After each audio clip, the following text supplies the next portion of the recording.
Hello everyone, welcome to another edition of Tuesday Morning Shenanigans inside Maui Comics and Collectibles.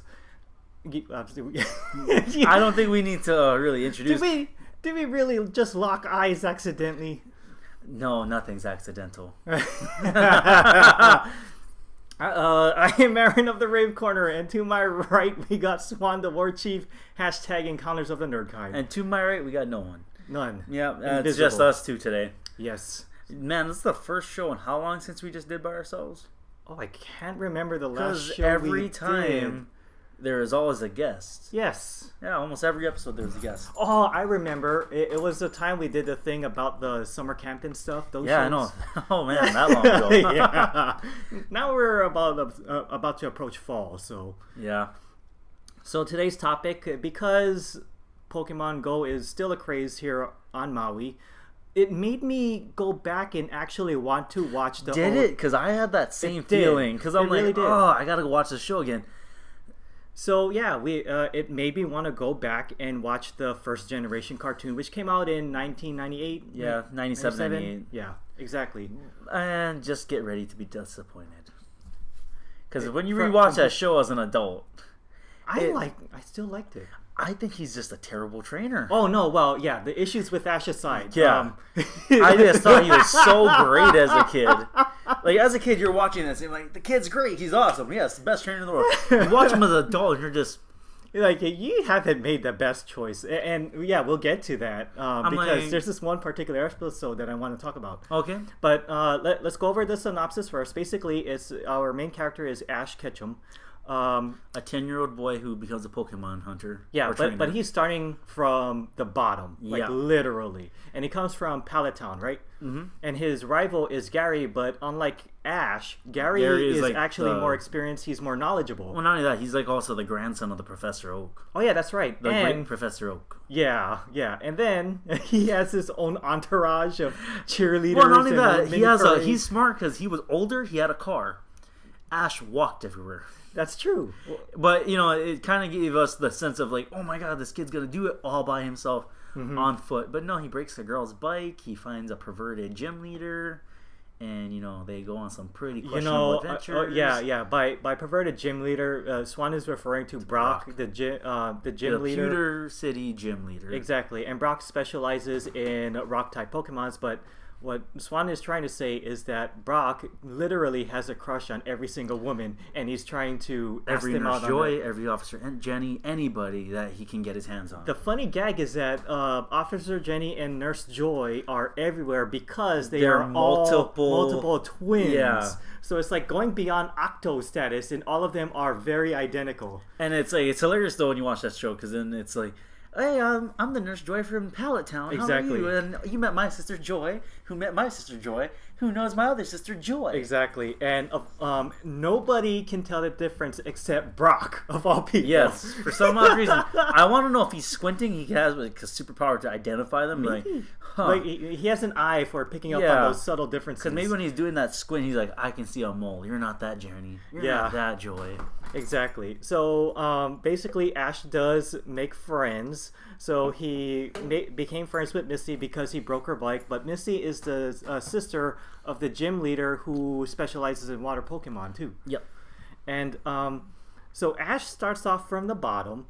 His starter Pokemon had to be Pikachu because... Well, let's not skip out on this. He woke up late and got there too late. Exactly. And all the good Pokemon that he wanted to start off with, which is everyone knows in the game, is a Bulbasaur, a Squirtle, and a Charmander. Mm-hmm. But because he showed up late, he was resulted to one Pokemon that Professor Oak didn't give away. Which was Pikachu. Yep. But at the same time, there was a problem with that Pikachu. He started off, very antisocial. Mm-hmm. But it took saving Pikachu from a flock of Spearows for Pikachu to lighten up and actually become friends with Ash. The only thing, though, is that Pikachu was the Pokemon who didn't like being in a Pokeball. He would rather break out every single time, which was kind of funny, though, because those things are supposed to keep him in there. Yeah. So it says, there's a flaw in the design for a Pikachu, I guess. So, yeah, that's basically the synopsis of Ash and his friends. They're going to follow him as Ash tries to go out to be the Pokemon Master. And he tells you the biggest lie, kids. He tells you, and he teaches you how to lie to the world. He told you he's gonna catch them all. Is he really lying? He catch 17 Tauros. That does not count as catching them all. Yeah, well, yeah, but and he lets them go. The funny thing is, he threw away a Gengar and a Ghastly. It's not really his fault because, frankly, I think it's the marquee that made people think that he's going to catch them all. But I think realistically, it's hard to catch them all in a matter of 2 seasons. Not 2. Like how many seasons has the show been going on for? It's almost. I know, Simpsons but I was thinking of where the cutoff mark of the first gen. No excuses. You say you're gonna catch them all. Catch them all. Don't lie to me. You broke my heart, Ash. He did skip over on that Ghastly. That's his fault. No. He skipped out on a freaking Gengar. The Gengar and all of the prehistoric Pokemon. All wanted to go with him. All of them. There's 3 ghost Pokemon. They all wanted to go with him because they wanted to play jokes. What does he do? He leaves them all there and like, no, you guys played your toys. I'm gonna go try and beat that Abra. You're too mischievous. Yeah, and then the Haunter follows him, and then the gym leader laughs. So it's like, hey, thanks for making me laugh. Here's a gym badge. You didn't beat the Kadabra, but the Haunter can stay with me, right? Sure, yeah, I don't need a ghost Pokemon ever again. Yeah. Then later on down the line, I'm like looking, and there's other psychic Pokemon he just ran into, and that ghost type should have... At the same time, though, what I did love about the show is when Ash actually learns something, and he develops, and it's those moments that I like. I think the best one that where his true...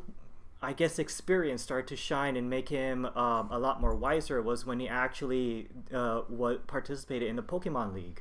Oh, yes. Thank God for that. So, my favorite story was when he started off with the Krabby, and then in the middle of the battle, the Krabby evolved into a Kingler. Now, for those who are watching this for the first time and have no idea, who haven't followed the Pokemon game or let alone cartoon and have joined Pokemon Go, and start to learn everything for the first time, here's how it works.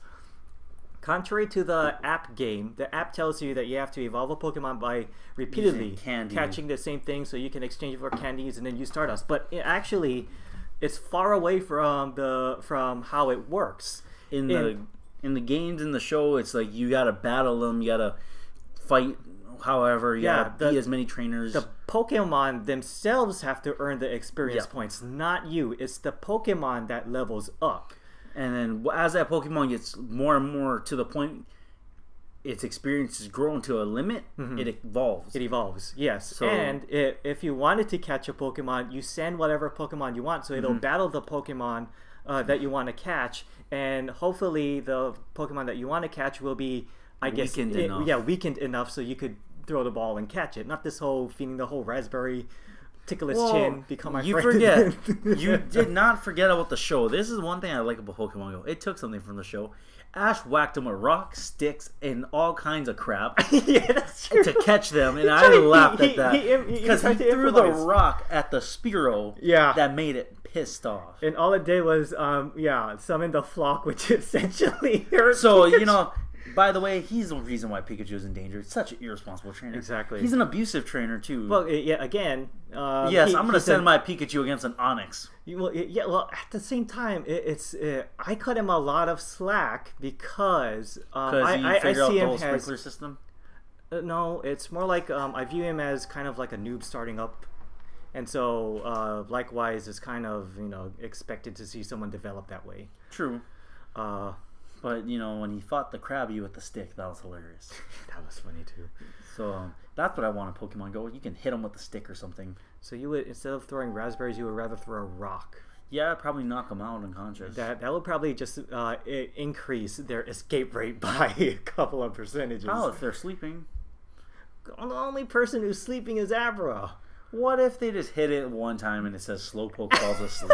I will catch you. You have to... No. You have to feed him enough raspberries for him to fall asleep. You need to figure out which Pokemon's worth throwing the rock at. Gyarados, not worth it. Oh, that's so funny. But we forgot about 3 other people. Ash is not only followed by friends, but enemies known as Team Rocket. Team Rocket, yes. Oh, I love the characters. Jesse and James and Meowth. So their whole thing is their... team is supposed to look for the rarest Pokemon and capture them and give it back to their boss. However... Who is Giovanni? Yes. However, they run into one of the most rarest Pokemon they've ever seen, a talking Meowth. And don't give it. but they're fixated on getting the Pikachu that's supposedly common in their parts. I think that's one of the reasons why Jesse and James is look down upon their own boss like as the lowest level, because the other one's Butch and Cassidy. That's her name, right? Butch. Yeah, Butch and Cassidy. Was it Butch and Cassidy? Yeah.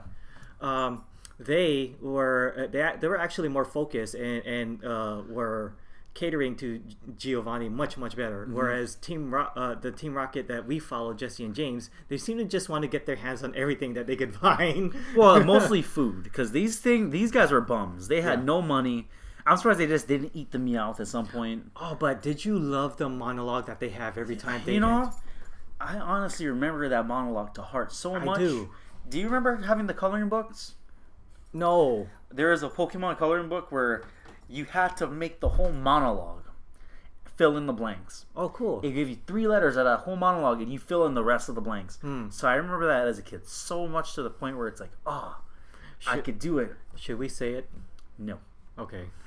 We don't have a cat with us. Oh, yeah. If there's a cat, it'll be cute. Oh. True. I haven't said it for so many years, but I remember it word for word. Mm-hmm. Okay. It's never changed. So, is there a favorite episode that you love from that series?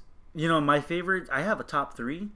Number 3 being the Island of Giant Pokemon. Yes, It's where they get washed up on an island full of mechanically overgrown Pokemon that guess who made? The leader, Team Rocket, made for profiting his organization. So, Jesse and James find a way to mess up the whole thing. And drags the whole freaking... Because they thought they were real. Yeah, but they dragged the Kabutops. There's an overgrown Bulbasaur, like a Venusaur, even a Squirtle too, I think. Yeah, and a Pikachu and all this overgrown Pokemon. Then sure enough, here comes people in a Gyarados boat looking, look at the Island of Giant Pokemon, and they're all trash and... But my whole point is, like, they come across a Slowpoke. I wonder whatever happened to that thing. But what I like about that episode is there's a little captionings, subtitles of what you're trying to see them say. Yeah. My second favorite episode, this one's a tough one. It's Attack of the Prehistoric Pokemon, though. Ooh, good one. So I like that one. The reason why I like that one is because they were digging and blasting so much, they woke up these sleeping prehistoric Pokemon known to be extinct. However, the Pokedex reads their data. Yeah. And I'm pissed because Ash didn't catch any of them. None. But it showed one of the best fights between Charizard and an Aerodactyl.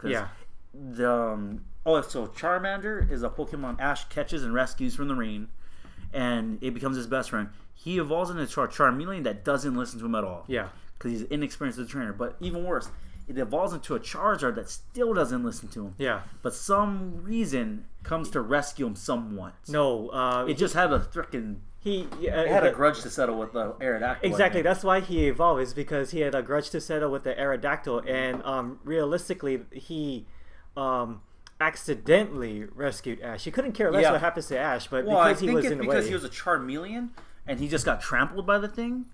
It just really pissed him off.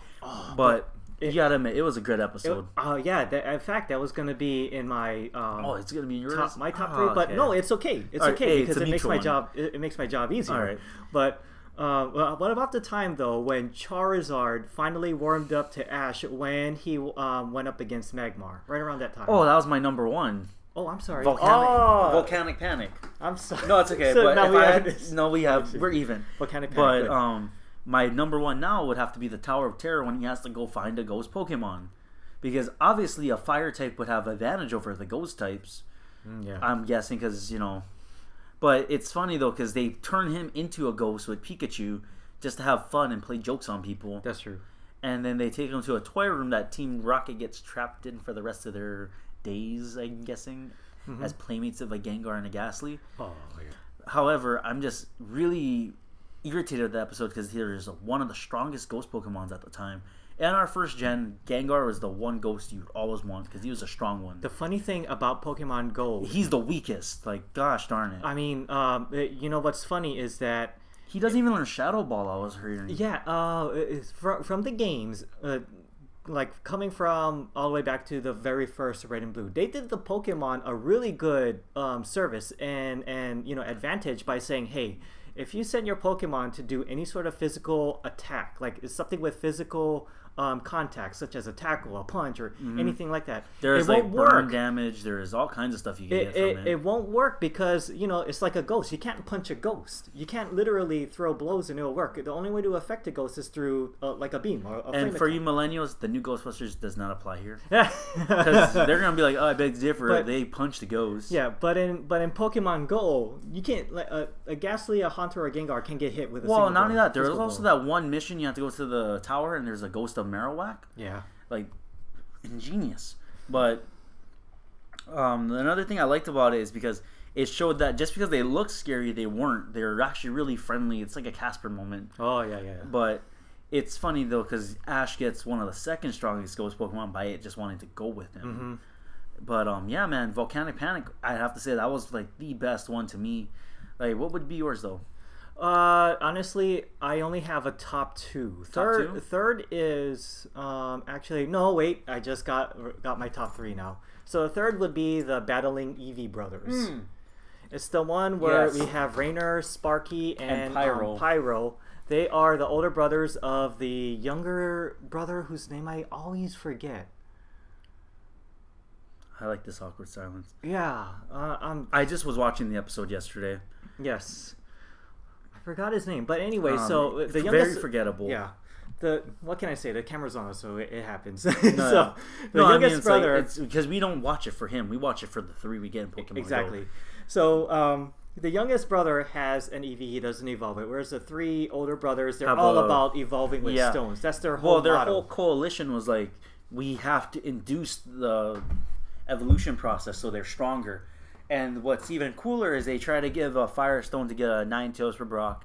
They give Ash a Thunderstone to evolve Pikachu into the Raichu he wants. Exactly. And but they didn't want it. Yeah, they didn't want it. They wanted to do it through natural gains. So pretty much like what this is going towards is if you're an athlete and you wanted to use weightlifting the natural way or you want to just pump yourself up with steroids, essentially a Thunder, a Leaf, and a Water Stone were steroids to Pokemon. It's not steroids. It's protein shake. Oh, okay, Sean Astin. Go back to the Goonies. You got your inhaler on you, Mikey? Okay, just making sure. Which date is this? 49 or 50? But yeah, so that's what it's kind of like.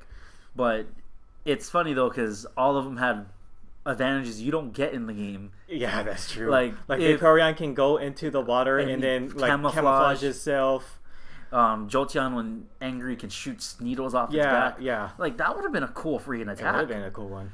Like if it's their special, but it was really cool because then you saw a slew of Pokemon of what you could do, and you remembered them because when you would go back to play, you're like, haha, I can get these stones to evolve this until come to think of it, like even a Poliwrath, it required a stone, a Water Stone, a Cloyster as well. A lot of them you could get away with it, but also in the games, like how you need 100 to get, say, an Alakazam and a Machamp.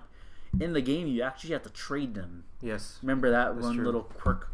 Yeah. So you could have like the strongest ones yet. They wouldn't evolve at any level. You have to actually connect your Game Boy. Yes, we had Game Boys. To one another and change it out by transferring it to one person. Then they send it back to you. Oh yeah, through trading. Yeah. The fun part about it is you both get the Pokedex. But the fun part too is I could be the jerk that disconnects the game and run off with it. Yeah, that'd be a really jerk move to do. Yeah. So so the whole moral of the story is that you actually don't need to induce evolution just to get a strong Pokemon. The youngest brother is his Eevee. Actually, he was stronger than all three of them put together. And the Eevee alone managed to stop Team Rocket, so it was good. Well, all with the help of the little horsey. Oh yeah, that too. Cute horsey just shot little ink balls. And Pikachu, of course. But the fun part about Team Rocket was their Pokemon choices. They had a Meowth, yes. But they also had two Pokemon we loved, especially your favorite is Coughing and Ekans, that eventually they induced into... Yeah, my most favorite of all time is Wheezing. Yeah. But I will admit, though, what I love about Generation 1 is the voice actor they hired to, voice Wheezing for the first maybe like 5 or 10 episodes, I think was the best one. The ones that they replaced after that felt like it was lacking. The first voice actor had this little baritone thing, and he added the really good raspiness. Wheezing. Yeah. Wheezing. Yeah. But, you know what? I have to say this, though. I did miss it when they traded out their Pokemon. Yeah. Because at one point, Ekans and Coughing turned into Arbok and Wheezing because they induced their evolution. It didn't help, but then they decided to get rid of them. Which really hurt your feeling, I bet. Well, it was it's because Arbok and Weezing realized that there was a poacher that specifically was hunting for Ekans and Coughing, so they thought they should rescue their own kind, and they'll be the group leaders. See, the thing about the show is that every time they want to rotate the Pokemon that's featured in the show, they create this storyline where the trainer Pokemon has a reason of letting them go, separating themselves. The first one was the one where Ash let Butterfree go, and when I saw that as a kid, that was so sad. Yeah, because it was having a mating moment. And so he found I guess a wife that a female Butterfree. Yeah, that he wants to be pink, with. Right? Was it a different color than purple? Yeah. Like it was, but then that would be what we would call a shiny in Pokemon. But yeah, so pretty much it flies off like how the Primeape. I hate that. Primeape is one of my favorite evolved forms from first gen, but other than Machoke, but he wins a belt and decides to stay there as the heavyweight champion. I wouldn't. I would just take the dang thing and run. Yeah. So the second one would be, of course, Attack of the Prehistoric Pokemon. But my absolute favorite one is the Ultimate Test. It's when Ash goes to the Pokemon League, but it's not really the official event that they have. I guess it was annually, but it's more like a event where you test yourself through a written and through sparring. Oh, is that the one where they're like asking what the shape of the image is? Exactly. And it was a Jigglypuff. That was hilarious. Yeah. So the best part about it is that Ash takes a test to really test himself. So does Jesse and James from Team Rocket, but they disguise themselves. But what I loved is that it shows the importance of being a good trainer, which is strategizing. You have to understand every single Pokemon in order to become a good trainer and not be very subjective to the ones that you favor the most. It takes like a lot of experience just to understand every single type and what will have an advantage over the other. So what I love is that Ash was basically given the type of Pokemon that's from Team Rocket side. So the first one was a Weezing, and it went up against a Flareon. A Flareon was trying to shoot the flamethrower attack at Weezing, but it keeps dodging left and right. And then Ash was like, what can I do? Oh yeah, Weezing, hit it with the smog attack. So you see the big smog gas. Flareon shoots it with the flame attack. There's a big explosion, repelling Flareon backwards. And then Flareon tries to fight back with the Leer, but Ash says, use your smoke screen. Black it actually showed him growing as a trainer, and it wasn't a Pokemon he even had too. Exactly. My favorite part is Jesse had the Pikachu. Was it Jesse or James? It was James. Jesse had a really big attitude problem, and she had a big meltdown towards the written exam. She's like, this is got stupid. Out of it. Yeah, because that was my favorite part. Because there was this giant circle, and they're like, "It's a Poliwag. Oh, it's this. It's a Jigglypuff." I'm like, oh, good lord. Yeah. And it was just so ridiculous on what the answers were. Exactly. But yeah, James had the Pikachu, and they had the Predator to run away afterwards. Yeah, and then after Ash won a battle with Weezing, James has never won a battle with Weezing, and so him and Jesse was like, hurry, take notes. That was my favorite part too, because he knew all the attacks of Weezing against Ash, and never. But again, it shows like how you need to be good at strategy. Because when it was Arbok against the Jolteon, he told Ash told Arbok to use the stun attack. That the flare attack. I think it was. And then it got how it works is that when it uses the flare attack, the Pokemon just stops right there. It's stunned, just only temporary. So while the Jolteon was stunned, he told Arbok to use the constrict attack, the wrap, so it wraps around, but then the pins pricked it, and Arbok couldn't hold it, and then that's why it lost. So yeah, it just shows how much he learned up to that point. Especially from using his enemy's Pokemon. Yeah. So again, if you that refers me back to Island of the Giant Pokemon, because Weezing and Arbok, and then Meowth's like, you guys are evil, right? And they're like, nope, we're not evil. It's just whatever our master's intentions are is evil. Yeah. And I'm like, oh, that's so great. Because then that's like, imagine if they just defected and went to Ash's side. We're your Pokemon now. True. Although I gotta give Jessie credit, because at least she catches a Lickitung sometime down the line. She did. And then James out of nowhere got Weeping Bell that evolved into a Victreebel, but because he was got a Magic Card that turned into a Gyarados after he kicked it into the water. Yeah. That was hilarious. like, hey, remember me? I'm your trainer. But Gyarados wanted no. Gyarados wouldn't. Well, obviously, it's like the Charizard moment all over again. Exactly. Plus, too, I don't think I would like to be someone's Pokemon after they kick me. That's true.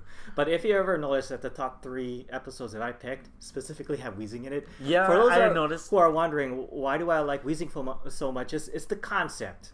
I love the concept. It looks like a nautical mine in some sense. Mine. Yeah. Mine. I just love the whole concept where, it's like taking everyone's generic cartoony sketch of airborne bacteria, but they manifest it into a Pokemon, and then they put 2 together, and this one is filled with gas, so it does a lot of poison gas attacks. It floats into the air, and a whole bunch of smoke screens, smog, sludge waves. Like, that was the strongest attack to have. I just love the whole concept. Therefore, anyone on Maui, if you ever see a Weezing in a gym, it's probably mine. I gotta say though, is that your all-time favorite Pokemon for Gen 1, or is that your favorite evolution form? Favorite Pokemon in evolution form and favorite Pokemon of all time. However, I do acknowledge that compared to all of the other evolved forms, it's not the strongest. But I just that's where it's like, if you got a love for it, it doesn't matter if it's strong or not. Yeah, you just love it because it's there. That's true. Like me, my 2 favorite, second favorite is Primeape. But my all-time favorite is a Rhydon, just because it's a ground type that can learn Surf. Yeah, I will admit, I'm gonna have to go back to the whole reason for me sticking so much for Weezing is that when it first started off as the game, as a cartoon, a lot of people looked down on Weezing because they were judging it based on what was happening under Team Rocket's side of things, how it kept losing, and therefore they thought, oh, Weezing is so weak. But thank goodness Ash in the ultimate test showed that a Weezing can be powerful as long as you know what you're doing. No, but my thing is, every Pokemon is strong. You just gotta believe in it. Yeah, you gotta believe in it, and you also gotta, it takes discipline and also make sure you got the advantage. No, but if I had to recommend any episodes for people to check out, I would say check out Tentacool and Tentacruel. Oh yeah, that was a good episode that we never got to. Another one is the Exeggutor one. It's when a magician makes all the Exeggutor hypnotize each other and they go on a raging stampede. Okay. Ditto's Mystery Mansion. Yeah. And the Mr. Mime episode as well, and Electric Soldier Porygon. That's true. Also, the evolution mystery behind Slowpoke. All right. So, did you? We're gonna move on to the random question of the day, but if you could just name maybe a few of your favorite Pokemon. Oh, by name. Easy? Yeah. Like Rhydon, Primeape, Magmar, Porygon. Awesome. Yep. Okay, so the random question of the day. Oh, and Machoke. Can't forget Machoke. Yes. Random question of the day. Let's go to Pokemon Go. Is there any sort of particular habits you have as you play the game? Yeah, I farm for a week and then I go to catch. Anything cheesy though that you do that you keep to yourself? Only because it's just you. I say Pokeball Go. Nice. And my girlfriend tells me, say it one more time, you're getting out of the car and walking. You know what I do? Every time I come across a Pokemon that I want, before I throw the ball, I say, hey, will you be my friend? Because I have this thing where I heard you say that. If I actually use the nice guy approach, I have this weird belief that it'll work. And if they run away, I say, well, screw you too. But recently I got into the habit of whenever the ball actually makes contact, I'll go bing. I heard you say it before. Yeah, we hunted together. That's true. Yeah. Also, another show I'll tell you guys check out. It's not the Gen 1 cartoon, but Pokemon Origins. It's a show based on Red and Blue, so it's actually based on the video game. It shows it being so much of a better trainer than Ash. He's cool and whatnot, but also he gets to catch more Pokemon. You see much more variety in the show. The animation is a way different from what you see. Also, Kabutops is my favorite. Oh yeah, that's a good one. I love him, but what's your favorite starter? My favorite starter? Ooh. I normally go for Squirtle because blue's my favorite color. Mm-hmm. Like, see me, I go for Bulbasaur. But the funny thing is, I prefer Charmander more. I go for Bulbasaur because it has the plant on its back. Because when it turns into a Venusaur, oh yeah, that thing is awesome. Yeah, I do like a Blastoise better. Oh yeah. All right, so let's just move on to plug time. So Big shout out to Maui Comics and Collectibles. Oh, we have plenty of plugs around here. Not that kind of plug. I get it. Follow the store on Facebook and Instagram at Maui Comics. If you did enjoy this episode of Tuesday Morning Shenanigans and would love to see more into the future, show us some love. Like, subscribe, leave a comment in the comment section. Or if you do have a random question of your own that you would love to see us answer in the next episode, leave it in the comment section and we will get to it. Also, for figure reviews and more, check out the Rave Corner. It is myfavorite.blogspot.com. We are available on Twitter, Instagram, and Facebook at the Rave Corner. And check out the Rave Corner podcast. It is featured on a Rave Corner channel that features me and Daniel, aka Wimplo86, and we talk about cool topics of anime and other kinds of cool stuff. Okay. Swan. All right. So out of my giant list, people you want to thank. Please tune in for NERDWatch at NERDWatch Nation on YouTube, and we're also on Facebook Live. All right, that's it. Wow, that was very short. All right, I'll just fill in one more block. Check out Friday Night Frights. They one new episode on YouTube on Saturdays, and also check them out on Akaku Channel 55, Friday night at midnight. All right, now I can get on to the other 75 of mine. I'm just kidding. So until then, thank you for checking out the video. We will see you next week. Until then, have a good one.